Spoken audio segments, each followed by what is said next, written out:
I want to now ask Dr. Amy Edwards to join us. We're Skyping in Dr. Amy Edwards, who is a pediatric infectious disease doctor and associate medical director for infection control at University Hospital's Rainbow Babies and Children's Hospital in Cleveland.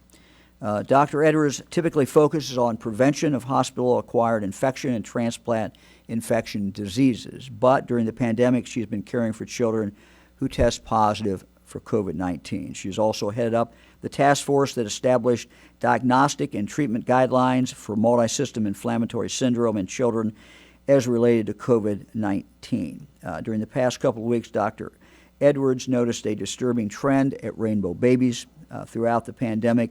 As we have talked about, very small number of children have been very sick.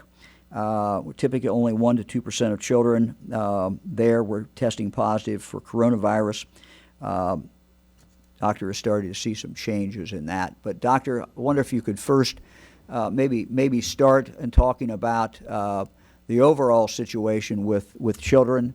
We have been proceeding on the assumption, and the data has shown that children generally do not get very sick if they do in fact get the coronavirus. And so I wonder if you could just talk a little bit about that, and also what you have seen and what some of the new things are that you're observing, new problems you're observing with some children.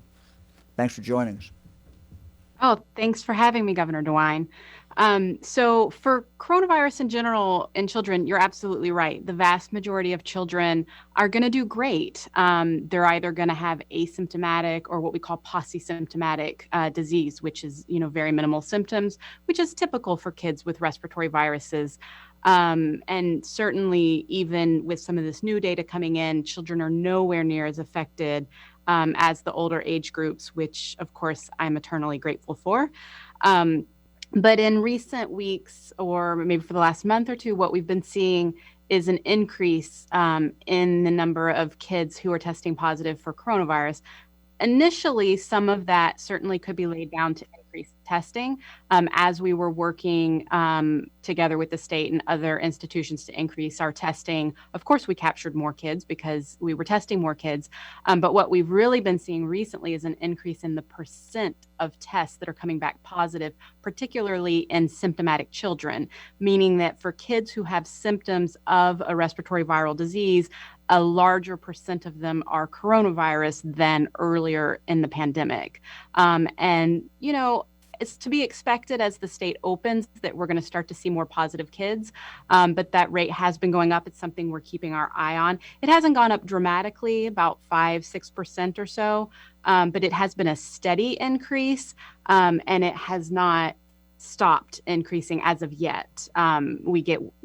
We gather data every day, basically. And together with that, we have seen a slight uptick in hospital admissions for COVID-19 in children. Well, Doctor, as a parent and now grandparent, but not directing it necessarily to me, but to anybody who's watching today, if I'm a parent and I have little kids, what do I look for? And that's always it seems to me is always the question as a parent. What should I look for? What am I to be on the alert for? And then how do I react if I see it? Well, with kids, the symptoms actually aren't that dissimilar from adults. It's a respiratory virus. So you're looking for respiratory symptoms, cough, runny nose, shortness of breath, of course, fever, that sort of thing. Kids get this all the time, right? Any parent or grandparent can tell you that kids are always running around with a little bit of a stuffy nose. So if it's mild, if it's something that you feel like you can manage at home with your pediatrician, you may not do anything differently at all.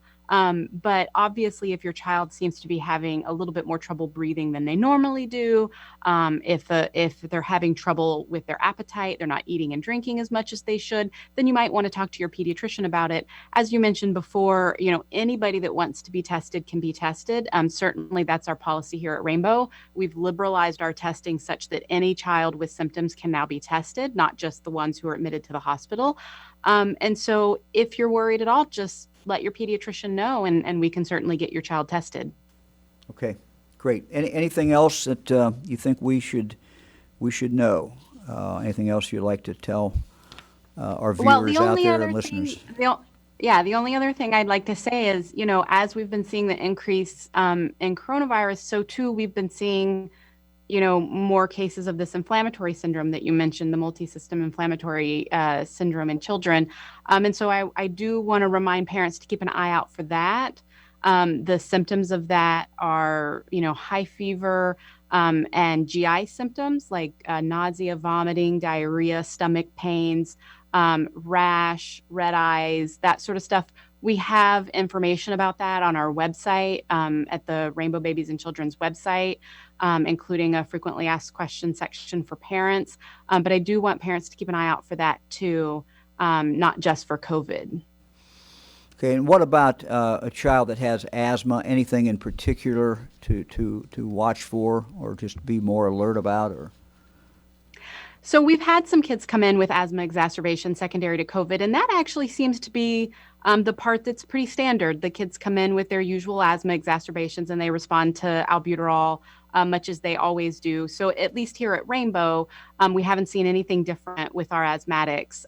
It's just another respiratory virus that can trigger their asthma. Dr. Edwards, thank you very, very much. We'll let you get back to helping kids, but thank you. We appreciate it. You're welcome. Thank you very much.